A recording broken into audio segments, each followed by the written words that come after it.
د تاریخ دا دی چې د به جرندې جوړولې لوورو قفل دا په عربی کې جرندې ته وایي د به جرندې جوړولې د هر چا خپله کاریګري اوس هم بعضې لواران جرندې جوړی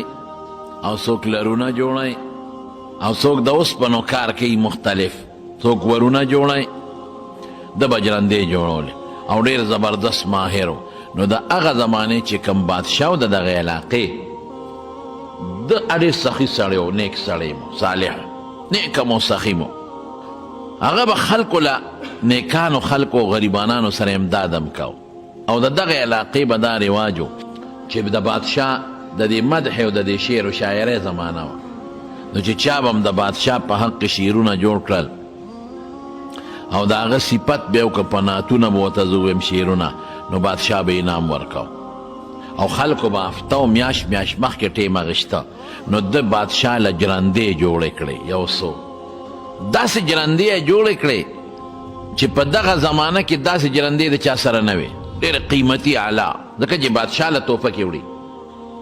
او مزیدار او ډیزاینونه خشته ډیزاینونو باندې اعلی او مزیدار د ده مطلب دا چې بادشاه له یو سم چې زما د دې جرندو حسن وویني د دې صنعت وویني او ما له پې ښه مضبوط انعام راکړي څو میاشتې مخکې لاړ او ټیم یې واخیسته د څه کې بادشاه سره ملاقات کوم او څه دپاره کې زما به یو تحفه جوړه کړې د هغه بادشاه ته پیش کوم هلکه ګورې سې نه بېکاره تحفه مو په یو نه سې وی نه زه وله قیمتي تحفه هر چا خپل سوچي یو زمانه کې یو بادشاه یو سړي بادشاه له یو سړي وله د خپل زړه د خواهش خبره ده هغه منګي د اوبو ډک که په هغه منګي خوږ لګېده د اوبو منګي یې ډک کوي دا بادشاه له تحفه کې وړم نو چا ورته وي بادشاه سره اوبه لږې دي چې ته بادشاه له اوبو هغه بغیر د اوبو نه ژوند تېری وي د ما د کوي په شان اوبه نشته هغه ته د خپل کوي اوبه ښایسته ښکارېده خوږې ښکارېده بل غریب سړی دی د 2 پیسو دره کې نه لګي هغه دا د هغه وسو نو چې منګي یې ډک که د اوبو نه ښه مدیدار او سر یې پې وتړو په سر یې کو روان دی 15 شپږ لس ورځې کې بادشاه له رسي پیاده نو څه دی خیال دی چې منګي کې اوبه روغې پاتې کېږي اوس چې دې څنګه لا ورسېده څوکیدار ته وي بادشاه نه ټیم ولې ما ولې یو تحفه راوړې ده څوکیدار سوچ وکړه چې په دې منګي کې به چې د سره سپین یا څه شی به پکې پروت وي ټیم مقرر شو دې غریب عام په شپې ورځې تېرې کړې منګې تړلې چې بادشاه ته پیش کېدل یو پیش کېده بل د نمبر پکې راغی هلکه تا څه دي وی صاحب یو تحفه مې دله راوړې وی څه تحفه ده وی چې اوس یې درته کولو کوم که نه نو داسې به ورته وخاندې او خوشحاله به چې زړه به دې پې یخ شي چې منګي یې سینګ کولو که سخابین ته شروع شو ځکه اوبه په لاره وخت تېر کړی دی او په منګي کې دی هغه نور هم والي دي دوپ هم والي دي نو به خو څښا کېږي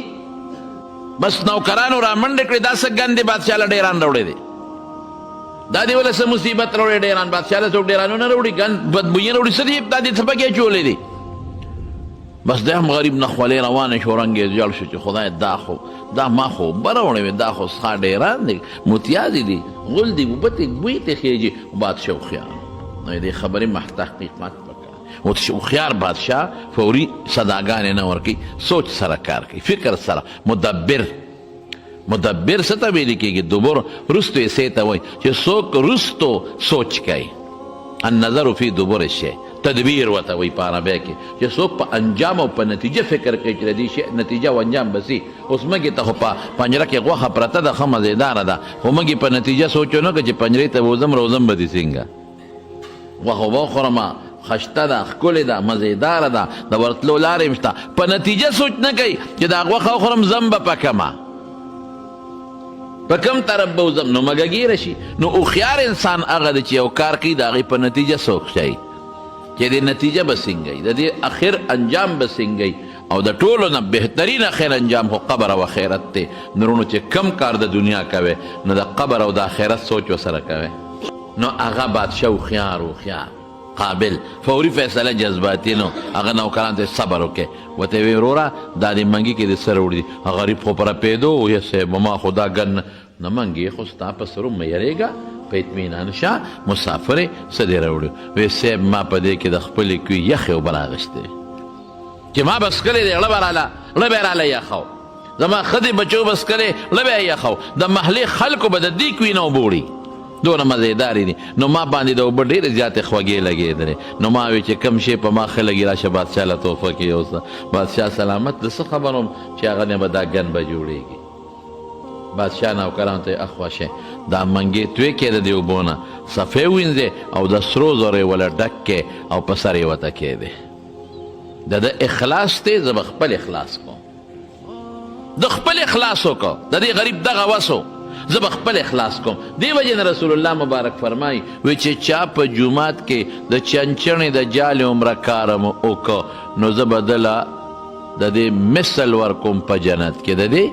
مثل نو مثل دا مونږ طالبان خو په هر شي سوال کوي نو یدې خو دا مطلب شو چې الله به مونږ له په جنت کې چې څوک جومات کې کار وکړي د چنچڼې دا جالې عمره نو چنچڼې عمره جالې ځای به ورکوي. نه دا مماثلت یو جواب دا دی په اخلاص کې دی. د د اخلاصو الله به خپل اخلاص ته ګوري. د اخلاصو الله به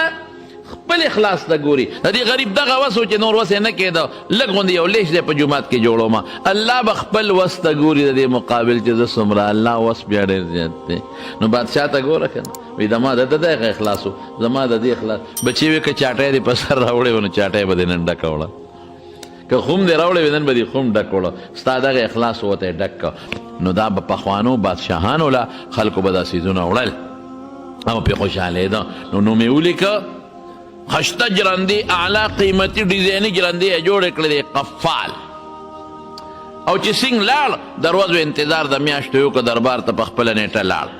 دربانچي اعلانونه وکړ پلانکې پلانکې پلانکې پلانکې ټول ناست دي وزیران مشیران دربار لګېدلی دی. سار نه مازدیګره پورې بیا انتظار وکړو چې نمبر به د مازدیګر راځي. چې مازدیګر یې کله نمبر راغی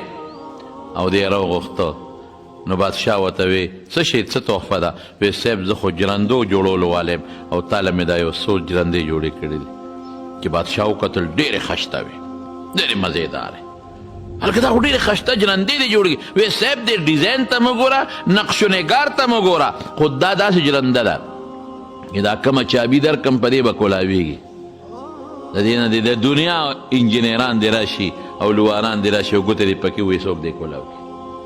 داسې قیمتي شي. اوس بادشاه سلامت جرندې لاس کې اغېښتې دي او حیران دی ورته ګوري ورته خلک هم په تمه دی چې دې لور له دې قفال له او بادشاه سینه هم ورکوي. اړی راړی جرندې ګوري ګوري ګوري دې کې دربار نواز وکړه بادشاه سلامت فلان کې دربار ته حاضرېږي. دا چې کوم بای پاس به کم سړی راته چې کم سړی به څه ورته ویې لکه د هغه به اهم سړی به راته وی آی پي سړی به راته وی آی پي هغه سړی به راته چې کم سړی به وی آی پي او اهم سړی به نو هغه ته به بیا بریک نو هغه ته به نان سټاپ چې ورته وایي نیغ به را روان وی آی پي سړی به دربان اعلان وکړو وی آی پي سړی را روان دی جی فلان کې د فلان کې کلي بادشاه سلامت دربار کې حاضرېږي. چې بادشاه د هغه سړي داسې لاس کې اوس د بادشاه جرنده ده اړې راړې چې دا څونه قیمتي او اعلی ده خو چې نوم یې واورېد چې فلان کې را روان دی بس بادشاه پاسېد سړي ته پاسېد او چې څومره وزیران دي هم پاسېدل چې څومره مشیران دي هغه هم پاسېدل او چې بادشاه پاسېد ټوله مجمع پاسېده. داسې مثال دی لکه ډیپټي کمیشنر ډي سي چې ناست دي او اعلان وشي وزیر اعلی را روان دی یا اعلان وشي صدر پاکستان را روان دی اب هر څه پرېږدي ودرېږي بورد صاحب ټول دربار وزیران مشیران بادشاه پاسېد. دا قفال وي زما هغه جرندې راواغېستې او په هغه مې دې واپس کېښودی لکه هم شی راغی ولکې وایم چې خدای دا څوک دی بادشاه نه خو لوی سړی کېدی نه شي دا علاقې بادشاه خو دی څه وزیر خو نه دی ګورنر خو نه دی چې بل ته ودرېږي خو دا څوک هم سړی دی او داسې زبردست استقبال او ټول وزیران ورته ولاړ دي دا څوک دی. لکې مې بس اوس خبرې بدلې شوې. څه خبرې بدلې شوې؟ ما زما خو چې زما هنر اعلی دی ما له به نن بادشاه لوی نام راکوي او کیدای شي بادشاه مې ځان ته نږدې کړي چې بهترین هنر والی زما د هنر نه ښه هنر د بل چا نشته. د چې کومې کوټې ته جرنده وم د چا پلار ته غلا نشي کولی او چې زما جرنده ني شل کسه به ورنوځي غلا به ترې کوي ما والا اعلی هنر خو ما وی چې دا سړی ما نه ښه هنر والا دی هر څوک چې دی. لکې مې سوچ وکړه چې بس قفال دا د جرندو هنر به نن پرېږدم بس دا بدن پریدم نن به دغه هنر زده کوم چې دا کم سړی را روان دی او ده سره کم هنر دی دا به نن زده کوم ولې زما هنر ته په خشتوالي وکتل خو چې د هغه نوم یې صرف نوم یې واورېد زما شی یې کېښود هغه ته دونه پروټوکول ورته ودرېد ټوله مجموعه ولاړه ده بادشاه ولاړ تر څو چې هغه نه راغلی دا هنر بس د کوم هر څه چې دی نن بس محنت به کوم سړی چې راغی بادشاه د خپل ځای نه لږ ور مخکې شو ورته غاړه خوا کې په کرسۍ ځان سره کېنو دونه عزت بس دا هنر د زده کوم د دې ته قدر وایي دی خو مونږ خو میاشت مخکې نمبر اخیستی دی خو بې نمبره راغی مونږ خو بیا سار نه راغلي یو انتظار هم وکړه د خپل نمبر دی خو نیغ په نیغه راغی ده ته خو بادشاه ټوله دنیا ودرېده دا هنر کې کمال دی دا هنر به زده کوم معلومات مې واخیستل سکرټري صاحب نه چې زما شیخ وروستو په ارام کښېنه خدای خوا کښېنه ته ته اوس دې وخت کې ته نه ځایږې دا سړی راغی دا څوک دی دا د دې تاشقند په علماو کې لوی عالم دی د سره علم دی د رسول الله مبارک اوهو واقعي چې د چا په سینه کې د رسول الله مبارک علم زما په سینه کې د لوارۍ پویه پرته ده د بل سړي په سینه کې د ترکاڼۍ پویه پرته ده د بل سړي په سینه کې د انجینرۍ پویه پرته ده د بل سړي په سینه کې د طب او د ډاکټرۍ پویه پرته ده د بل سړي په سینه کې د زراعت پویه پرته ده د بل په سینه کې د فینانس او دغه پویې پرتې دي د ده په سینه کې د الله او د رسول علم پروت دی دا خو بل شان سینه ده دا سینه خو بل شانتې ده اشراف امتی حملت القرآن رسول الله مبارک فرمای زما امت کې بهترین مخلوق هغه دی چې سینه کې قرآن پروت دی دا خو هغه کس دی فی قلبه نور زړه کې رڼا پرته ده فی قلبه نور زړه کې قرآن پروت دی د قرآن رڼا پرته ده اوهو ملا صاحب دونه قدر سوچ اوس دا زمونږ خلک دی ملا ته داسې ګوري لکه یو خسبګر خو چې د چا په زړه کې د الله قدري او د الله د قرآن قدري او د رسول قدري او د رسول د احادیثو قدري نو ابه بیا د هغه انسان ډېر قدر کوي چې سینه کې د الله قرآن او د پیغمبر سنت پراته دي دا خبره که غلطه ده دا خو هغه کس دی زړه کې خو د قرآن رڼا پرته ده دین پروت دی پکې بس دا ملا صاحب دی د ده چې کوم هنر دی نن نه پس به زده کوم بس جرندې بادشاه ته په هغه میز پرېښودی راپاسېد دا قفال علم یې شروع کړو څنګه علم یې شروع کړو لاړ ووت ټول خراسان کې ګرځي ورپسې لاړ عراق ته کوفې بصرې ته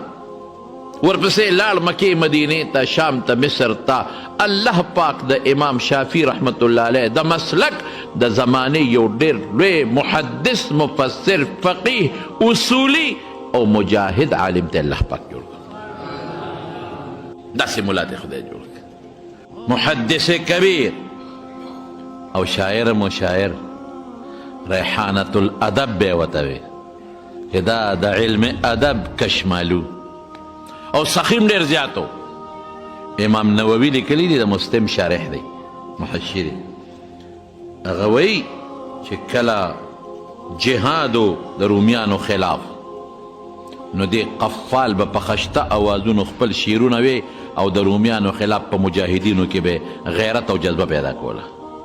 زبردست مجاهد هم وی داسې ترانې به وی چې مجاهدینو کې به غیرت پیدا کو روم چې فتح شوی دی د قفال د شعرونو او د قفال د ترانو د وجې نه فتح شوی دی پکې موجودو په خپله قیمو څه وایي وی زما کور فراخه د میلمه دپاره میلمه چې راځي کور به ورته فراخه ساتم د کور فراخي مطلب څه دی چې زما در به میلمه ته بند ني زما تندې به ګونجې ني میلمه ته به ارسېږدم وزادي مباح على من اکل او چې څوک هم زما ډوډۍ خوري مباحه ده ورته میلمه هم خوري هغه ته مباحه او که هر څوک یې خوري هغه ته مباحه نقدم حاضر ما عندنا وان لم يكن غير بقل وخل وی چې څه میلمه ته پیش کوم حاضر دی خیر دی وي که سبزي ترکاري او سرکني خیر دی میلمه دی نه خفه کېږي هسې نه چې زه میلمه ته ښوروا کېدم تشه سپوره او میلمه وایي چې دا دې ما ته څه کېښوده میلمه ته مې معمولي غوندې شی کېښود اوچه ډوډۍ او میلمه وایي مړه سې دې را باندې وخت تېر که بشیر جان لته وایي چې دا زه خورم ما باندې خو ټول عمر خدای په ارامي چرګان خوري او ما باندې خو ټول عمر خدای پاک غوښې خوري او دا دې ما ته څه کېښودل ټیپر دې راته کېښودل دا دې راته تور باټینګن کېښودل په دې څه کوو نه نقدم حاضر ما عندنا چې ما سره څه دي میلمه ته پیش کوم وان لم یکن غیر بقل وخل که سبزي ترکاری نی سرکه قیمتي شی رسول الله مبارک د سرکی صفت کړی دی که قیمتي شی نی پروا نشته چې سی ورته پیش کوم فاما الکریم فیرضا به که څه ښه سړی وي نه به پې خوشحالی هغه د میلمه تالي ته نه ګوري چا ته ګوري روڼ تندي ته ګوري مشران وایي که نه وایي ښه سړی د میلمه تالي ته نه ګوري چا ته یې ګوري تندي ته ګوري چې تندی فراخه دی واما البخیل فمن لم ابل او چې بخیلي مړه ویړو پروا مې پې نشته که ویې خوړه ویې خوړه او که ویې نه خوړه ویې نه خوړه ګوره د قفال نه خدای کم شخصیت جوړ کړه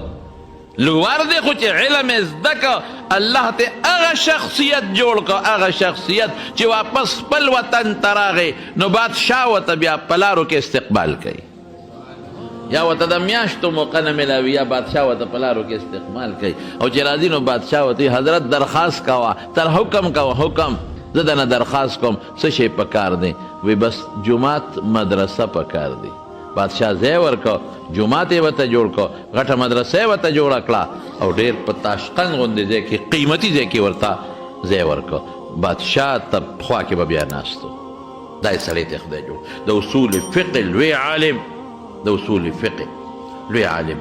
یو دوه کتاب هم لیکلي یو محاسن الشریعه یو دلائل النبوه دلائل النبوه د یو د ده یو د امام بیهقي دی